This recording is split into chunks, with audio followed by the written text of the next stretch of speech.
When the moon hits your eye like a big pizza pie, that's amore.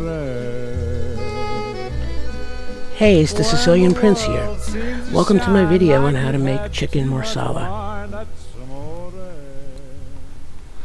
Alright, I'm going to be showing you how to transform these ingredients into an amazing dish. We have boneless breast of chicken, an onion, some mushrooms. You usually get a large package of mushrooms or two smaller packages of mushrooms. Sometimes portobello, sometimes white, sometimes mixed. And what's important here is to make sure that you rinse the mushrooms really well so that they're nice and clean. I have some sea salt, some chicken broth, some Wonder flour, olive oil, and some sweet Marsala wine. Now I prefer to get the Nando brand, but you know, sometimes you can't find it, so I'll get a different sweet Marsala. If you get a dry Marsala, you might need to add some sugar to sweeten it up, and it's all to your taste. Alright, before we get started cooking, I'll cut up my chicken into smaller, more manageable bite-sized pieces. I'll do this ahead of time so that it's ready to go when we're ready to cook.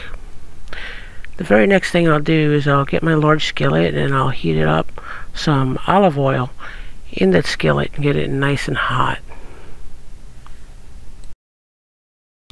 Next I'll add my sliced onion and mushrooms to my skillet with the olive oil, and I'll let it start to cook. It's going to take a little while to reduce, and I know it looks like there's a lot of mushrooms, but it will get a lot smaller as it cooks. And as it cooks, I'll put a top on top of the skillet so that it kind of steams. It doesn't get so much caramelized, but will retain the liquid from the mushrooms. After it is cooked or reduced a bit, I'll transfer it to a smaller bowl. You can see it's gotten a lot less. The mushrooms have reduced in size.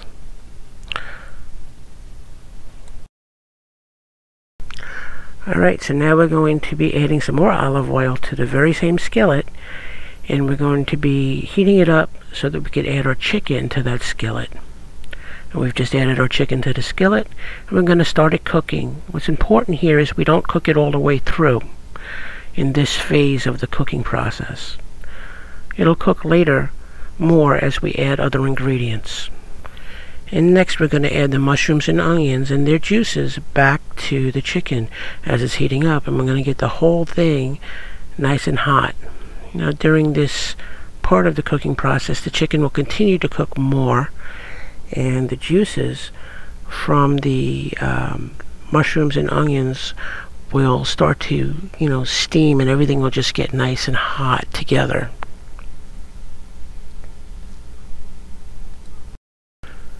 And next I'll add about 1.5 cups of the Marsala wine to the onions, mushrooms, and chicken. It'll steam a little bit, but I'm going to let it infuse for about 10 minutes in this pan. And after the wine has been going for about 10 minutes, I'll add the chicken broth. And I'll add about 1.5 cups of chicken broth to this to the skillet and let it start to come to a boil. And now I know it might look like I've had a lot of liquid in this dish. What we're going to be doing is making a nice sauce out of that liquid with some Wonder flour. We're going to thicken that liquid by adding about 4 tablespoons of Wonder flour to a cup with a little bit of chicken broth that's still cold. And I'm going to stir it up and dissolve the Wonder flour in that cup. And then I'm going to be adding the contents of that cup back to the skillet and stir it around. And at this point it's going to cook probably for about another 20 minutes as it's thickening. It's going to start bubbling and bubbling, and you're going to be stirring it and stirring it. But after it's gone for a little bit, you taste it and see how much salt you need. I put about a teaspoon and a half, 2 teaspoons of salt in this batch here. Hey, you could always add more salt. You can't take it away. So it's important that you taste it and make sure it's to your liking. After it's nice and thick and cooked, I plate it up on a bed of pasta. Now, the gravy will make a nice sauce for this pasta, and you could choose to garnish it any way you would like. You can use some parsley. You could grind a little nice black pepper on it. It's just delicious. Don't forget your glass of wine and some real nice hot Italian ciabatta on the side with some butter. So that's it. That's my recipe. I hope you enjoyed learning how to make chicken marsala. Please subscribe to my channel if you're liking what you see. And let me know. Leave some comments on the bottom how you make out. If you have any questions, I'd be happy to answer them for you. This comes out spectacular, so please give it a try. I know you're going to love it. Enjoy.